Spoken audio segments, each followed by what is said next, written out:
I argue that income per capita is not the only thing that is important for economic development. In fact, for real development to occur, an increase in per capita income should be accompanied by a reduction in both absolute poverty and income inequality. Absolute poverty is present when a person is unable or only barely able to meet the subsistence essentials of food, clothing, and shelter. Income inequality is present when total national income is disproportionately going to a small fraction of the population.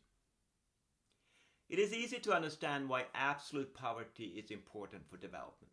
Clearly, if many people, or perhaps even few people, are unable to meet the most basic needs for survival and basic comfort, it is hard to claim that the country is developed, no matter how high its average per capita income might be.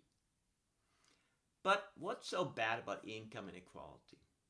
Don't we need some people to be rich in order to give others an incentive to work hard and apply themselves? And isn't it true that some people are simply smarter or more hardworking than others, and therefore they will, nay, they should, be richer than all the others? Whether you tend to agree with statements like these or not, here are some reasons for why we should care about income inequality. Of course, a concern for income inequality makes sense if the least equal are actually absolutely poor. But again, why should we care about income inequality even if the least equal are actually above the international poverty line? Well, here are some reasons. Extreme inequality leads to economic inefficiency. Given an average level of income, the greater the income inequality, the greater the number of people who will not be able to qualify for loans or other forms of credit. And the reason is that the relatively poor will not possess the required collateral to get a loan. The consequence is that fewer people, or a smaller share of the population, will be able to borrow money to start a business or expand a business or even send their children to school. Extreme inequality lowers the rate of saving. Although it is not true that the rich save the largest fraction of their income, the middle class does, it is true that in general, the poor do save less. If relative poverty is large, then there will be less saving in the economy and hence less investment. Extreme inequality tends to lead to an inefficient allocation of a nation's assets. Governments, for political reasons, tend to focus on issues that are valued by the largest proportion of the electorate. For example, the government might focus on higher education rather than basic education when faced with high income inequality.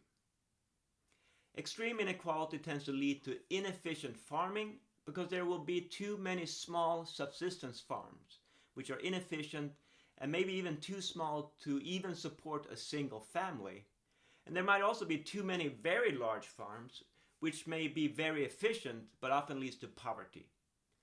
There will be too few of the most efficient farms, family farms, and medium-sized farms. Here are some other reasons. Extreme inequality undermines social stability and solidarity.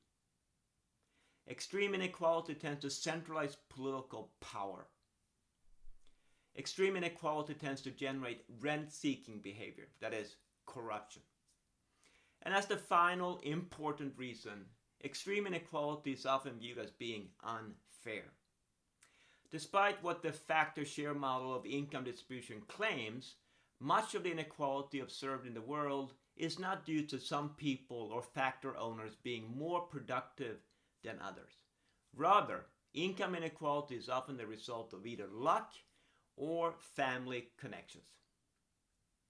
For all of these reasons, most economists believe that extreme income inequality is not good for development, and therefore development should include both an increase in income and a reduction in income inequality.